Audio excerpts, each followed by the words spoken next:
Sachidananda Sadhguru Sainath Maharaj key జై. Shri Sai master స్మృతులు 2వ భాగము, అధ్యాయం 25. మాస్టర్ గారే నా గురువు, ఒంగోలే నా గురుస్థానం. శ్రీ ఎంవి భాస్కర్రావు, న్యూఢిల్లీ.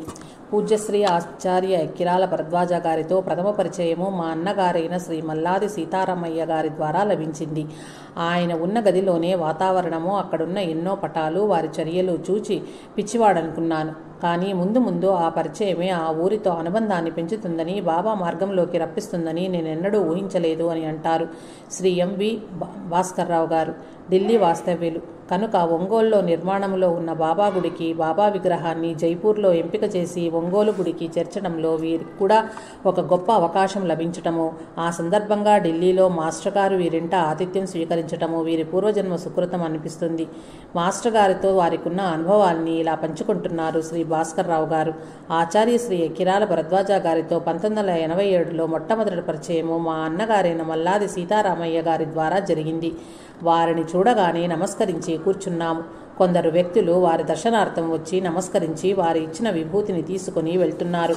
ఆ పూజా గదిలోని ఇప్పుడు అదే గది వాతావరణము, అన్ని పటాలు, వారి చర్యలను చూచి పిచ్చివాడు అనుకున్నాను. మా పరిచయం అయ్యాక మీరెప్పుడైనా షిర్డీ వెళ్ళారా అని వారు అడిగితే, అది బొంబాయి వద్ద ఉందని తెలుసు, కానీ సరిగ్గా ఎక్కడ ఉందో తెలియదని అన్నాను. వెంటనే వారు ఆ ఊరు మన్మాడ్ వద్ద ఉన్నదని, సాయిబాబా శ్రీ సాయిబాబా దత్తాత్రేయ అవతారమని చెప్పారు. నాకు దత్తాత్రేయుడు అంటే ఎవరో తెలియదు. అది అప్పటి నా జ్ఞానం. వారితో అంతకు మించి ఎక్కువ మాట్లాడలేదు. మేము తిరిగి వచ్చే ముందు మాస్టర్ గారికి ప్రణమిల్లి ఇంటికొచ్చాము. కానీ ఆ పరిచయమే నన్ను ఆ ఊరిలో అనుబంధాన్ని పెంచుతుందని, బాబా మార్గంలోకి రప్పిస్తుందని అప్పట్లో నేను ఊహించలేదు. శ్రీ మాస్టర్ రచించిన శ్రీ సాయిబాబా చరిత్ర చదవాలని ప్రయత్నించాను, కానీ బుర్రకెక్కలేదు. రెండవసారి 1988 డిసెంబర్లో ఒంగోలులో వచ్చినప్పుడు మా అన్నయ్య నన్ను మాస్టర్ గారి వద్దకు తీసుకెళ్లాడు. కారణం, ఒంగోలులో శ్రీ సాయిబాబా మందిరం నిర్మాణం జరుగుతున్నది. బాబా విగ్రహం నిమిత్తము వారు జైపూర్ వద్దామనుకుంటున్నారు. మా అన్నయ్య ఈ విషయం చెప్పి, నేను ఢిల్లీలో ఉన్నందున నా సహాయం అంటే టెండర్స్ గురించి నా వాకబు చేయమని, వీలైతే వారందరితోనూ జైపూర్ రావాలని కోరాడు. నాటికి బాబా మీద కానీ మాస్టర్ మీద కానీ విశ్వాసం దృఢపడలేదు. అయినప్పటికీ ఢిల్లీలో ఉన్నందున చేతనైన సహాయం చేస్తానని వాగ్దానం చేశాను.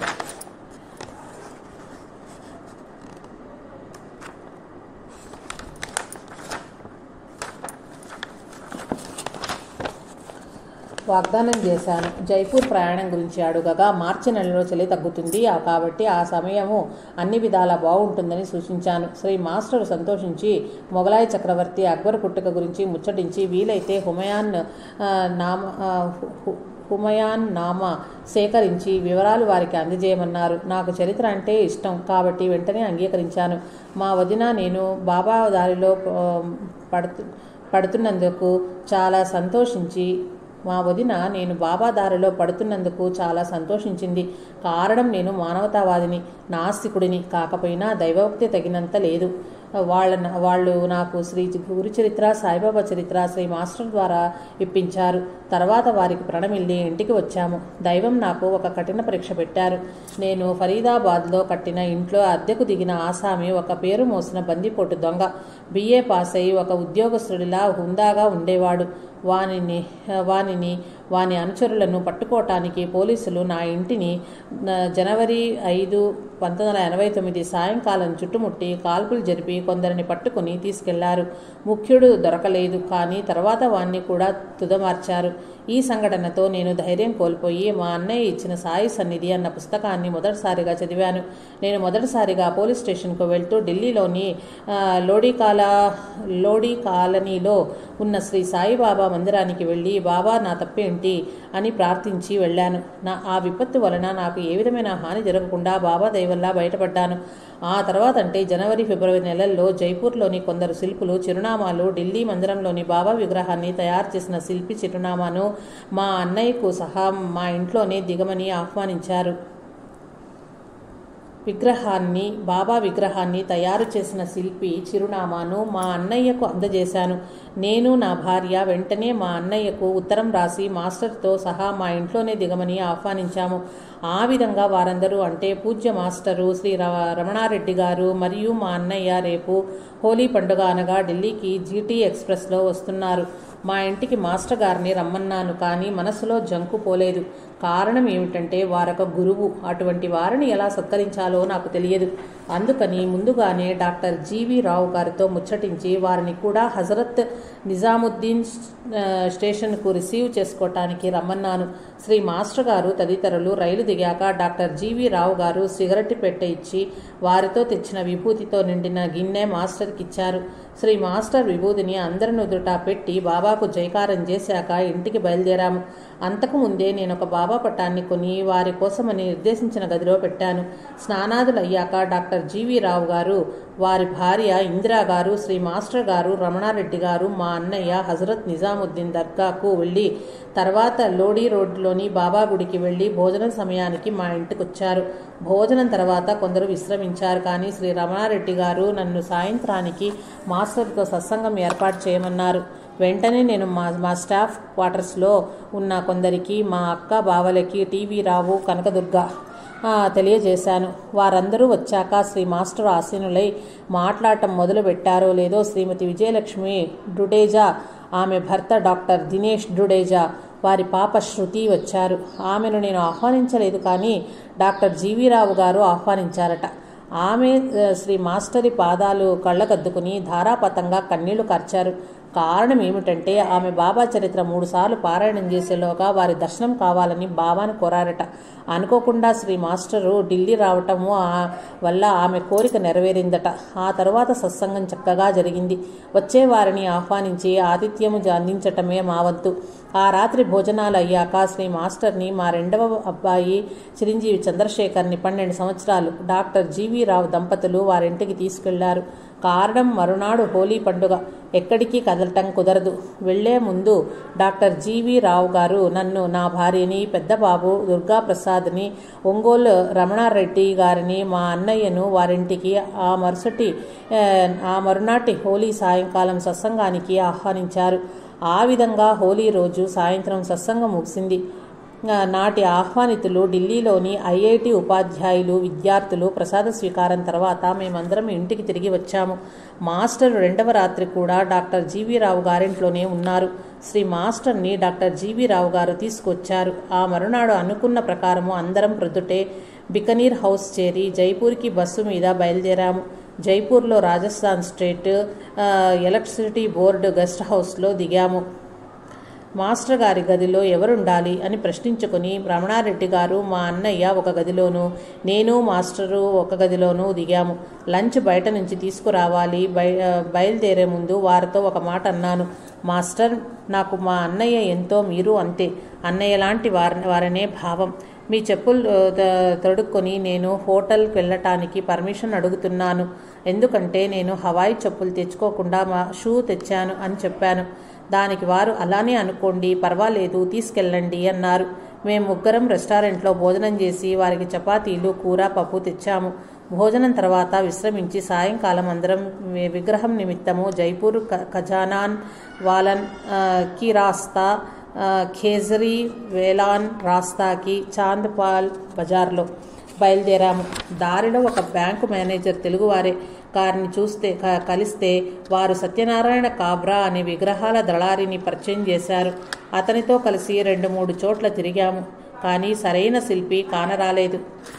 అలా తిరుగుతూ ఉంటే పాండేమూర్తి శిల్ప కళా కేంద్రం బోర్డును చూసి అతని నుంచి కూడా కొటేషన్ వచ్చిన సంగతి జ్ఞాపకానికి వచ్చి ఈ శిల్పిని కూడా చూద్దామని ఆ ప్రాంగణంలో అడుగు పెడుతూనే నిలవెత్తు బాబా విగ్రహాన్ని చూచాము. ఆ రోజు గురువారం అవటం ఒక విశేషం. శిల్పి కమల్ పాండే ఆ విగ్రహం లోపల ఉన్నందున కొత్తది తొలిపిస్తానని చెప్పి లోపలికి తీసుకువెళ్ళాడు. వెంటనే బేరసారాలు కుదిరాయి. మాస్టరి మహత్తు ఒక్కసారిగా వెల్లడైంది. మార్చి 23, 1989 సమయము రాత్రి 8 గంటలకు షిరిడీలో హారతి జరిగే సమయంలో శిల్పి తనింట్లో ఉన్న బాబాకి ఆయిల్ పెయింటింగ్ బాబాకి ఆయిల్ పెయింటింగ్తో ఉన్న విగ్రహం హారతి ఇచ్చాడు. బాబా చేసిన చమత్కారాల గూర్చి కమల్ పాండే మాట్లాడటం మొదలు పెడితే మాస్టర్ గారు అతని సంభాషణ తుంచివేసి బాబా ప్రశ్నలు చెప్పటం, పూనకాలు చేయటం వంటి వాటిని ప్రోత్సహించలేదని వారి వాగ్దాటిలో ఇంగ్లీషు, హిందీ కలిసి చెప్పారు. అవాక్కైన బ్యాంకు మేనేజరు, దళారి ఖాబ్రా, శిల్పి పాండే వారి విఘ్నతకు దాసోహమని మొక్కారు. ఆ తర్వాత ఆ శిల్పి రాతకోతలు మొదలుపెట్టి శిల్పం తయారీ ఖర్చు, ప్యాకింగు, ఇన్సూరెన్సు, ట్రాన్స్పోర్టేషను ఖర్చు ఇంత అని చెప్పారు. దళారి సత్యనారాయణ ఖాబ్రా తనకు కమిషన్ అక్కర్లేదని, ఆ ఇచ్చే డబ్బుతో ప్యాకింగ్ వగేరాలు చెయ్యమని రాయితీ కుదిర్చారు. అలా ఒక అరగంటలో బేరం కుదిరింది. శ్రీ మాస్టరు అజ్మీర్లోని ఖాజా మొహద్దీన్ చిస్తీ దర్గాను దర్శించటం ఎలాగూ అని ప్రశ్నిస్తే శిల్పి కమల్ పాండే, నా కారుని ఇస్తాను, కేవలం పెట్రోల్ మాత్రం మీరు పోయించుకోండి అని చెప్పారు. దానికందరం మహదానందం చెందాము. ఆ విధంగా మార్చి 24, 1989 శుక్రవారం గుడ్ ఫ్రైడే రోజున అజ్మీర్ ప్రయాణం ఖాయమైంది. అతడే తరువాత పాయసం అందరికీ బాబా ప్రసాదంగా ఇచ్చాడు. డబ్బు కొంత అడ్వాన్స్ ఇచ్చి రాత్రికి గెస్ట్ హౌస్ చేరాము. గదిలో నేను, మాస్టరు మొదటిసారిగా వారితో సమానంగా మంచం మీద పడుకోవటానికి సాహసించలేక నేను పరుపు కింద పరిచి విశ్రమించాను. మాస్టర్ ఏదో రాసుకుంటూ ఉన్నారు. వారప్పుడే పడుకున్నారో తెలియదు. మర్నాడు మార్చి 24, 1989 శుక్రవారము అజ్మీర్ యాత్ర 7 గంటలకు మొదలైంది. మేము దర్గా చేరే సమయానికి 12 గంటలు కావస్తోంది. అది నమాజ్ సమయం. మేము ఆ మహాత్ముని సమాధి ముందు మోకరిల్లి బయటకు వచ్చాము. కానీ మాస్టర్ గారు ఏదో ఉచ్చరిస్తూ అక్కడే కాసేపు నిలబడ్డారు. యాత్ర ముగిశాక ఇంగ్లీష్లో సూఫిజం మీద పుస్తకాలు దొరుకుతాయేమోనని వెతికాము. కానీ ఫలితం శూన్యం. అజ్మీర్ నుండి బయలుదేరి దారిలో భోజనం చేసి సాయంకాలానికి జైపూర్ గెస్ట్ హౌస్కి, తర్వాత సామానుతో శిల్పి ఇంటికి చేరాము. ఆ రోజు గుడ్ ఫ్రైడే కాబట్టి ది లాస్ట్ సప్పర్ అనే ఘట్టాన్ని టీవీ ఛానల్లో చూపిస్తున్నారు. భోజనాల సమయంలో జుడాస్ యేసుక్రీస్తుని వంచన చేసే ఘట్టమది వచ్చింది. నిజంగానే అది మాస్టర్తో మా లాస్ట్ సప్పర్ అయింది. రాత్రి 12 గంటలకు భోజనం అయ్యాక ఆ రాత్రికి రాత్రే ఢిల్లీకి బస్సు మీద ప్రయాణమయ్యాము. అర్ధరాత్రి 12 గంటలకు బయలుదేరి మార్చి 25, 1989 ఉదయం 6:30 గంటలకు మా ఇంటికి చేరాము. నా శ్రీమతి ఉపాధ్యాయుని కాబట్టి మా కోసం కాఫీ, టిఫిన్లు చేసి తను వెళ్ళిపోయింది. ముందుగానే దిల్షాద్ గార్డెన్లో ఉన్న మా అక్క బావలు మమ్మల్ందరినీ లంచ్కి పిలిచారు కాబట్టి వంట పని లేదు. శ్రీ మాస్టర్తో అసలు పరిచయం ఆ 2 రోజుల్లోనే మొదలైంది. బ్రేక్ఫాస్ట్ అయిన తర్వాత అందరం ఢిల్లీలో ఉన్న రెడ్ ఫోర్ట్ వద్దకు చేరాము. శ్రీ మాస్టర్ నన్ను నయీ సరక్ అనే చోట్లో ఉన్న బుక్ షాప్కు తీసుకెళ్లమన్నారు. రమణారెడ్డి గారు మా అన్నయ్య ప్రక్కనే ఉన్న చాందినీ చౌక్లో తిరగటానికి వెళ్తే నేను, శ్రీ మాస్టరు రిక్షా మీద నయీ సరక్ జమా మసీద్ అనే చోటకు బయలుదేరాము. ఆయన ఒంటరిగానే ఉన్న మూలాన నేను చనువు తీసుకుని కొన్ని ప్రశ్నలు వేశాను. మీరు వివాహం ఎందుకు చేసుకుని ఇంత తీవ్రంగా బాబా సేవలో ఎందుకున్నారు? ఈ ప్రశ్నలకు వారు సమాధానం 10-15 నిమిషాల్లో చెప్పారు. వాటి సారాంశం ఏమిటంటే, మొదటిసారి బాబా మార్గంలో పడ్డాక శ్రీ చీరాల స్వామివారికి చీర ఇవ్వటం, తర్వాత సీలేరు వద్ద ఒక సిద్ధపురుషుడు వివాహానికి ప్రోత్సహించటం, నాటికి ఈ చరిత్రలు నాకు తెలియవు అని విశదీకరించారు. వారు చిన్నప్పుడు బాబా బొమ్మకు తాడు కట్టి గిరిగిరా తిప్పటం చెప్పి నన్ను బాబా ఇప్పుడు ఇలా కట్టి పారేశారు అని ముగించారు. నేను 3వ ప్రశ్న వేద్దామని అనుకునే లోపలే బుక్ షాప్ చేరాము. వారు సూఫిజం మీద 1-2 పుస్తకాలు కొని ఇవి సరైనవి కావు అన్నారు. అక్కడ నుంచి తిరిగి రెడ్ ఫోర్ట్ చేరాము. తిరిగి రిక్షాలో వచ్చే ముందు నేను చాందినీ చౌక్ విశేషాలు చెప్పాను. దారిలో సిక్కు గురువు శ్రీ గురు గోవింద్ సింగ్ యొక్క తండ్రి అయిన తేజ్ బహదూర్ తల తీసిన చోట వెలసిన సింజంగ్ గురుద్వార్ని చూపించాను. కారకుడు మొఘలాయి చక్రవర్తి ఔరంగజేబు. ఆ తర్వాత మా అక్క బావగారుల ఇంటికి చేరి భోజనాలు కానిచ్చి విశ్రమించాము. సాయంత్రం మరలా పుస్తకాల వేట కోసము కన్నాట్ ప్లేస్ వచ్చాము. ఈసారి ఆక్స్ఫర్డ్ బుక్ హౌస్ వగేరాలు చూశాక దాహంగా ఉంది, ఏదైనా కూల్ డ్రింక్ కావాలని పైకానికి శ్రీ రమణారెడ్డి గారిని అడగమన్నారు. నాకు అభిమానం అడ్డొచ్చి నేనే కొని వారికిచ్చాను. తర్వాత నేను ఇతరులం తాగాము. నాకు మరొక సందేహం మిగిలింది. శ్రీ మాస్టర్ ఎక్కడా క్యాష్ కాయిన్స్ని తాకగా చూడలేదు. ఎందుకిలా ఉన్నారు? మీరు ఈ కుటుంబం ఖర్చులు ఎలా గడుస్తాయి అని. దానికి సమాధానము శ్రీ రమణారెడ్డి గారిచ్చి, ఒక్కొక్క సందర్భంలో ఆయన మాస్టర్కి మన మనస్సులోని మాటలు థాట్ రీడింగ్ తెలుస్తాయన్నారు. ఆ తర్వాత పుస్తకాలు కొనుక్కుని ఇంటికి చేరాము. మా ఇంటికి చేరాక డాక్టర్ జీవి రావు గారు, ఇందిరా గారు మరలా వచ్చారు.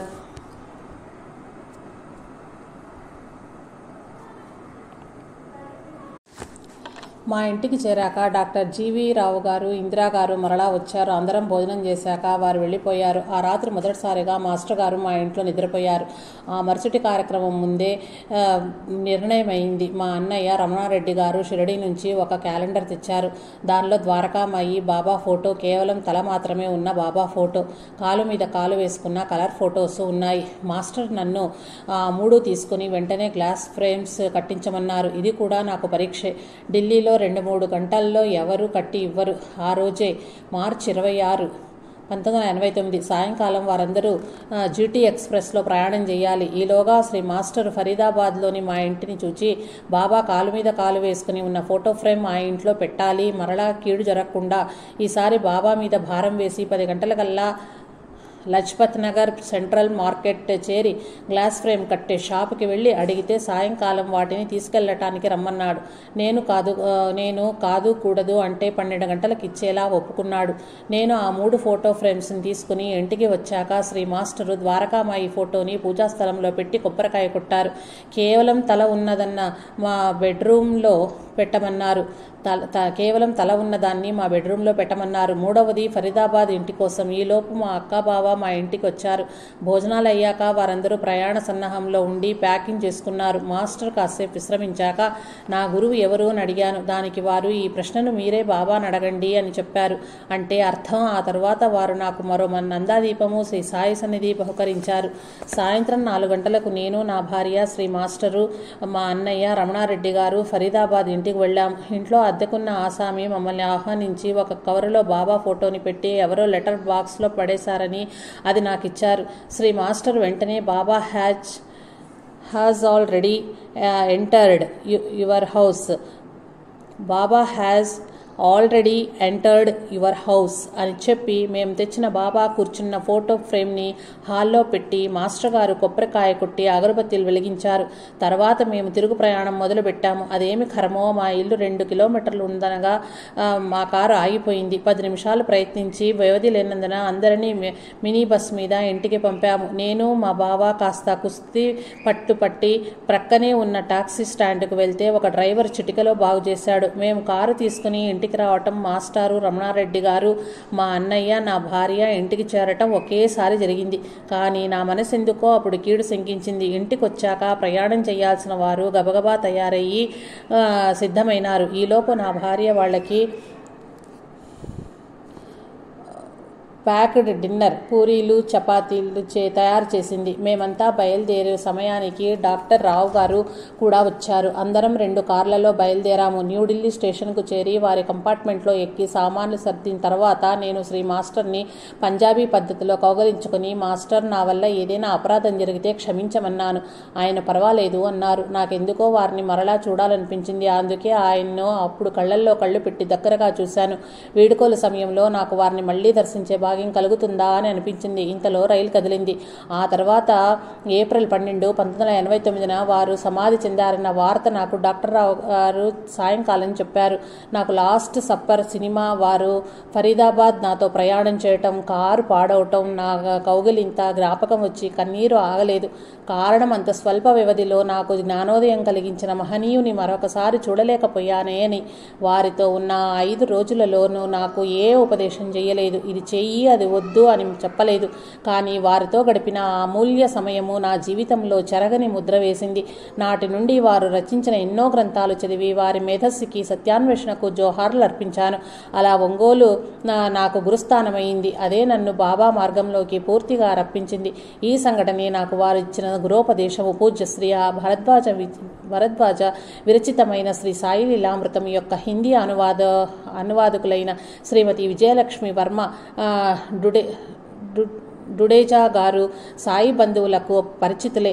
వారి మొర ఆలకించి సాయిబాబా మాస్టర్ గారి నిజదర్శనము మొదటిసారి మా ఇంట్లో మార్చి 21, 1989 తారీఖున అనుగ్రహించారు. ఆ తర్వాత ఆమె వారి భర్త డాక్టర్ దినేష్ కుమారు డుడేజా గారికి శ్రీ సాయి సచ్చరిత్ర చదివేటప్పుడు కొన్ని పుటల్లోని పంక్తులు శ్రీ మాస్టర్ గారి వాణి ద్వారా వినిపించాయి. నాటి నుండి వారికి మాస్టర్ గారు సశరీరులుగా దర్శనమిస్తారా అనే ప్రశ్న మిగిలిపోయింది. ఎన్నార్థం క్రితం వారు ఢిల్లీలో సరితా విహార్ అనే చోట ఒక ఫ్లాట్ కొన్నారు. తర్వాత వారందరూ కొందరు బంధువులతో షిరిడి యాత్ర చేశారు. ఆ రోజు డిసెంబర్ 31, 1992 సాయంకాలం 6 సమయమున ఆమె 11వసారి శ్రీ గురు చరిత్ర ద్వారకామాయిలో పారాయణం చేస్తున్నారు. గురువారం కాబట్టి పల్లకీ ఉత్సవానికి సన్నాహాలు జరుగుతున్నాయి. ఆ సమయంలో ఒక కాలు లేని వృద్ధుడు 5 రూపాయలు దక్షిణ అడిగి తీసుకుని వారి కుటుంబానికి నూతన సంవత్సర శుభాకాంక్షలు 1993 తెలియజేశారు. నాటి నుండి ఆమె మరింత శ్రద్ధతో బాబా మాస్టర్ గారు ఇద్దరూ ఒకేసారి వారింటికి రావాల్సిందిగా కోరుతూ ప్రార్థిస్తూ వచ్చారు. మొదటి నిదర్శనంగా ఏప్రిల్ 12, 1993 మాస్టర్ గారు సమాధి చెందారు. ఆ అవతార్ మెహర్ బాబా శిష్యులైన పూణే వాస్తవ్యులు వారింటికి తమంతట తాము ఏం చేశారు. సామాన్యంగా వారెవరింటికి వెళ్లరు. కానీ ఆ ప్రాంతంలో మరొకరింటికి ఆహ్వానంపై వచ్చినారు. ఈ దంపతుల ఆహ్వానంపై వెంటనే వచ్చి వారిని ఆశీర్వదించారు. ఆ ఫ్లాట్ కొన్నాక వారింట్లో సత్సంగాల అలాంటిది ఏమీ జరగలేదు. అందుకు సెప్టెంబర్ 29, 1993 కొందరిని ఆహ్వానించి బాబా పూజ భజన చేయదలిచారు. దాని నిమిత్తము ఢిల్లీలోని బాబా మందిరంలో పూజారిని ఆహ్వానించారు. చిత్రంగా ఆ పూజారితో పిలవని పేరంటంగా 2 అపరిచిత వ్యక్తులు ఆ ఇంటికొచ్చారు. వారిని చూచిన దంపతులకు ఇద్దరూ మాస్టర్ గారు సాయిబాబా పోలికలతో కనపడ్డారు. వారిని గుర్చి అడుగ్గా, మీ దంపతులిద్దరిని బాగా ఎరుగుదుము, మేము ఎప్పుడూ మందిరంలోనే ఉంటాము అని సమాధానం చెప్పారు. ఆమెకు నిదర్శనం చూపించటానికి ప్రభు దర్శనం అనుగ్రహించారు ప్రభు దర్శనం అనుగ్రహించు అనే హిందీ కీర్తన ఆమెకు ఇష్టమైనది, మనస్సులో మనన చేసుకునేది. హార్మోనియం వాయిస్తూ పాడారు. ఆ తర్వాత మరికొన్ని కీర్తనలు పాడి ఆ సత్సంగాన్ని రక్తి కట్టించారు. మధ్యాహ్నం భోజనాలు 2 గంటలకు పూర్తయ్యాయి. బయలుదేరే ముందు వారిద్దరూ చెయ్యెత్తి బాబాలాగా వారిని ఆశీర్వదించారు. వారి కోరిక మీద డాక్టర్ డుడేజా ఫరీదాబాద్ వైపు బదర్పూర్ సరిహద్దు వద్ద కారులో దింపి వచ్చారు. కారు వెనక సీటులో కూర్చున్న వారిద్దరి పాలభాగము కళ్ళు బాబా మాస్టర్ గారివి లాగా అద్దంలో కనిపించాయని ఆయన చెప్పారు. ఆ తర్వాత ఢిల్లీ మందిరం యొక్క పూజారిని వారి గురించి బోగట్ట అడుగగా వారు ఆ రోజే తొలిసారిగా బాబా మందిరానికి వచ్చారని, అప్పుడు వారిని తాను ముందు చూడలేదని చెప్పారు. పూజా సత్సంగం తర్వాత ఇద్దరు వ్యక్తులు ఢిల్లీ ఊరిలోకి కాక ఫరీదాబాద్ వైపు వెళ్లటం విచిత్రము. వారిద్దరూ సద్గురు సాయిబాబా భరద్వాజ మాస్టర్లు గార్లని డుడేజా దంపతులు. దృఢ నమ్మకము. మహాత్ములకు అసాధ్యమైనది ఏమీ లేదు కదా. జై సాయి మాస్టర్.